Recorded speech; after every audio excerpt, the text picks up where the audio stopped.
everyone and welcome back to my channel. Or if it's your first time, welcome to my channel. My name is Marlene and I talk about everything related to eating disorder recovery and healing the relationship with your own body, with food and with movement. And before I start this video, if you like this video and if you like my videos overall, I would be super happy if you would subscribe, leave a like, leave a comment so that I know what I could do better or what other topics you want me to cover. And I really want to grow this community to, create a community of healing. But let's dive right into the topic as we always do. And today I want to talk about how your family paves your relationship with food. And just a little disclaimer, this is not to judge anyone or to make anyone feel bad. So if you're a parent watching this, this is simply for educational reasons. Also, if you are someone who is a parent or who might become a parent, this is just here to show you what things might be a little bit harmful, but how to help your kids discovering a healthy relationship with food. So that being said, of course, as little kids, if both parents are around, we always look up to our parents. Our parents are the people who provide us with food, provide us with safety, and they are the parents we look up to. So of course, we copy a lot of things from them. The same thing happened with older siblings. So everyone who has an older siblings probably knows that we look up to them, and especially if the age gap is too big, we will copy everything that they're doing. I have an older sister myself. She's 5.5 years older, and when I was a kid, I always wanted to do everything she was doing. And that is just normal behavior. But it is also important to be aware of that behavior, because when it comes to food or dieting, oftentimes little kids start to copy their parents' behaviors or their siblings' behaviors. So if a family talks a lot about losing weight, not being happy with their body, maybe is on a lot of diets, all that kind of stuff, then it will have an impact on the kid. And of course, that doesn't mean that every kid that grows up in a family like this will develop an eating disorder, because there are so many other reasons who contribute to getting an eating disorder. But it is still important to be aware. So I have a friend who actually developed an eating disorder in her teenage years, and her mother struggled with her relationship around food all the time, basically her whole life. All my friend grew up with was diets, constantly picking apart her body. The mother would stand in front of the mirror and talk badly about herself. She never wanted to be in pictures. And her daughter, my friend, absorbed this. She was like, well, I come from my mom, so if something is wrong with her, something must be wrong with me as well. And that is actually something we see in a lot of people. Another example is, oftentimes people tell kids, oh, you look so much like your mom. And if the mom is constantly picking herself apart, it will subconsciously have an impact. Of course, all other reasons are family meals, what kind of food gets eaten, and values around food. So I recently talked to a person who was interested in my coaching, and she told me that she grew up with a lot of values around food that actually didn't help her relationship to food. Because, for instance, certain foods were simply demonized. It was she grew up in a very strict religion, and it was simply bad to eat certain foods. And that much that she was actually afraid until in her mid-20s to eat those foods. And once she started eating those foods and she noticed nothing bad happens, that helped her immensely to heal her relationship with food. And of course, it's not always that simple, but a lot of people, especially from the, I would say, 90s, early 2000s, grew up also in a society around diet culture, around demonizing foods. I'm sure a lot of you have seen those early 2000 movies where we now look back at and we're like, how was it even possible to talk about certain things this way? How was it even possible to talk about bodies or to talk about food that way? That is simply not right, and it can be very, very harmful. But unfortunately, of course, a lot of the parents from the 90s or early 2000s had that mindset, because they also grew up in the culture, and they also were victims of the culture around them. Again, this is not to guilt or shame anyone, because this is something we see actually in a lot of people. And I'm so glad that our society seems to change a little bit, or at least there are more people out there who want to promote healthy relationship with food, not demonizing any food, all foods fit, health of every size. But we still see a lot of people who are very caught up in this disordered mindset. Another factor, how your family's behaviors around food can pave your relationship with food. are family meals. So studies actually have shown that kids who grow up in families that have a lot of meals together tend to have a healthier relationship to food, especially because at family meals, oftentimes we talk about our day, we just talk about, we talk to each other, we want to know how are you doing, how was your day. So we have a meal together, which creates a feeling of society and a feeling of belonging to a group. But we also talk about other things. So the focus is not only on the food or the meal. Eating together with other people has a lot of advantages, and especially starting to do that in an early age or growing up in families who do that can be super helpful. Of course, it doesn't mean that if you can't always have meals with your family together, that you're deemed to have a better relationship with food. This is really not what I'm trying to say. But I am saying that it is super important to eat together with your kids, to use that time to talk, to maybe not only eat in front of the computer or the TV, to just eat together as a family. And another thing is, even if you might still struggle with your body image, and I really hope that you try to heal that, just like for your own good, but also for your kids' good. But try not to talk about your body, your appearance all the time. I know that it can be very hard, and this is actually something I still have to work on, even though it might not be my body necessarily, but I kind of tend to talk myself down a little bit sometimes.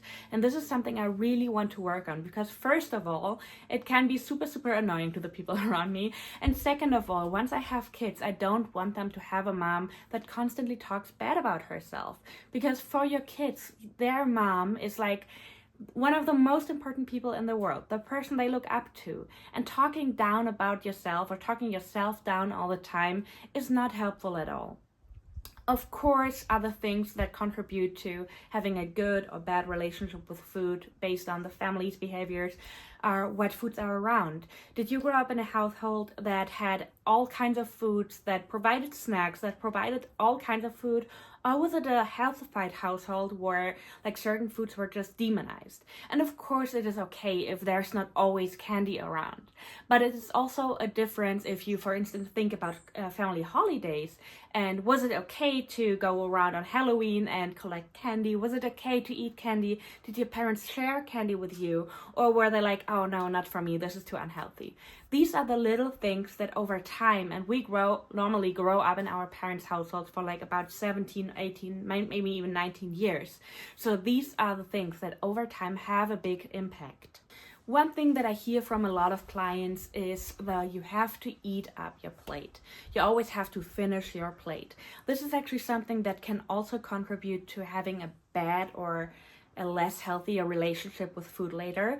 Some people who struggle with binge eating, for instance, struggle with that kind of mindset. Like, if it's on my plate, I always have to eat it. And even when you grow older and you're an adult and you consciously know that you can make your own rules, some of these rules are like paved in so deeply because they started when you were a young kid. I was lucky enough to grow up in a household where that was never a rule.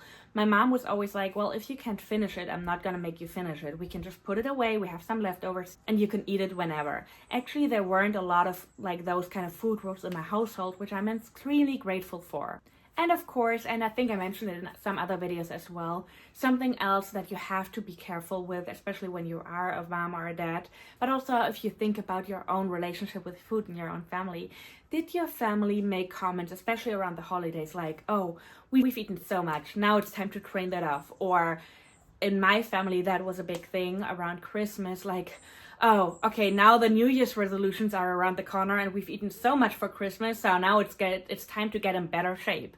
Like, this constant talking about getting in better shape, actually like just putting a value to being skinnier, to losing weight, to not eating certain foods. All these examples, this is something that also like paves the relationship with food for many, many people. And again, like, I'm not doing this video in order to shame anyone, in order to make anyone feel guilty, but I find it extremely freeing to understand, where do some of my deep beliefs and my deep belief systems come from? What kind of family did I grow up in? Is there a history of dieting in my family? If I look at the certain generations, how do generations handle food? Sometimes it's like the grandparents are the generation that doesn't diet. In my case, that wasn't the case. In my case, actually, in my grandparents' generation, there was a lot of diet talk. There was a lot of diets going on, a lot of Weight Watchers, all that kind of stuff. But that might be different for other people too. So sometimes actually the grandparents' house might be the safe space because diet was never a topic. For some people, it's the other way around. So it can be extremely helpful and enlightening to understand how did my family talk about food, talk about their own bodies, also talk about each other. In some families, the parents make comments about your sibling, and even though you're not directly affected, it will subconsciously have an effect on your body because you learn, oh, being a certain type of body makes me more or less lovable. And of course, we could also talk about relationships, first relationships, friends in school, teachers. But I think you get the idea. It can be very enlightening to understand where some things are coming from, but never forget that just because you grew up in a certain environment doesn't mean that you can't heal from those thoughts. It doesn't mean that you can't heal from your eating disorder. So I know some people who grew up in families that really didn't provide the safest environment for them, and that also didn't provide a healthy relationship with food for them. And those people also were able to recover from the eating disorders. I know that it can feel very unfair. I know that it can feel hard, and sometimes people are like, oh, I wish I would have a family that would be like XYZ. But unfortunately, we can't change the past. But what we can change is the future. And what we can also do is learn from our behaviors. So regardless of if you want to have kids or not, you can still learn to change the way you talk about yourself, because you start to learn that the way you talk about yourself will always also impact other people. I give you an example.